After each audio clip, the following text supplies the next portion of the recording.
This is a success story, and the fact that it had achieved what it had achieved over the almost 50 years was pretty amazing. My dad comes from pretty humble beginnings. He grew up in post-war Germany. He was 11 years old when his father passed away, leaving his mother and himself and their siblings on welfare. I think he was a tiny little kid in Germany, and he was raising rabbits. It was one of the ways the family managed to survive. He grew his rabbit business to about 50, 60 rabbits, and then he would sell those at the market and sell the furs. He had kind of entrepreneurship in his blood. So he started, as he says, at the very bottom. He took 2 trades, machining and welding, and then he took approximately a year of engineering. And during that time, his mother showed interest in moving to Canada. When he immigrated, he had family here. And so that was probably the start of being in Edmonton. He had a bit of a tough time. He applied for jobs. Some employers, they just didn't believe that this 17-year-old kid could have 2 trades and a year and a half of engineering under his belt. And he found a job, and it was actually cleaning. He was watching some of the guys doing machining work, and he said, I can do that work better than they can, and I'm cleaning up their shavings and chips.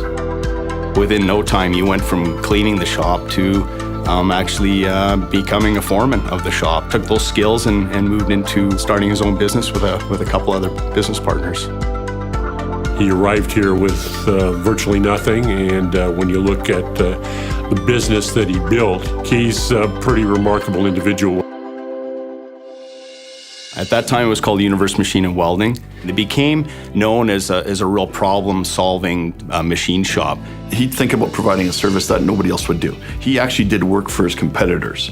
Back in the day when he started business, that was taboo. You just didn't do work for your competition. Dad always had a bit of a plan going forward, so that when the downturn came, there was something there to offset it. Universe Machines never had a money-losing year. I asked him, I said, did you ever envision the business growing to what it is today? Not at all. He says, all I ever wanted was just a few employees working for me and just to make a good living. He treated his staff very, very well. And I would say that that's more important to Dad than profits. You don't really feel just part of the company, you feel part of the family. He's calm, he's competent. My sense is underneath, he's tough as nails when he needs to be. He doesn't talk a whole lot, but when he talks, you should be listening. There's usually a lot of depth and meaning to what he says. So you just realize what a great wealth of knowledge and experience and just raw business acumen he's got. He loves to teach, he loves to coach. He's always got time for anybody with any questions or any challenge. He loved helping find a solution. He's got a lot of those innate qualities that entrepreneurs have to have, and that's one of the reasons he's been successful. He's given a lot back to the community that he's been involved in. Probably the biggest charity that he's been involved with is like Shepherd's Care Foundation. He was a founding board member on that organization, which is about 49 years ago. That organization now houses and looks after about 1,600 seniors, and he's still on the board. It was quite a commitment for him, but I believe he's seen the need for seniors' care. When somebody was there to reach out and help him out when he was a young boy and they were poor, that meant a lot to him, and I think he wanted to continue that on. That was a bit of Kurt's philosophy, is to give back and just really make the community a better place. He was very involved in sports.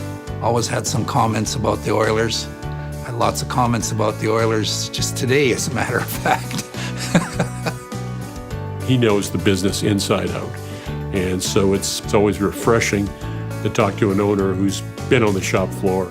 Kurt had a real skill at developing people, even like his own kids. Dad felt it was really important for us to sweep and wash walls and clean toilets, and that's where all of us kids started within the business. Everybody in the family is well aware of what humble background he came from and what an amazing job he's done of providing for them all.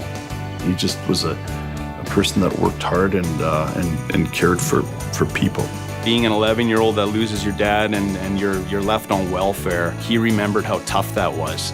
And at a very young age, he made a vow to himself that his kids will never, ever have to live that poor. And he obviously accomplished that.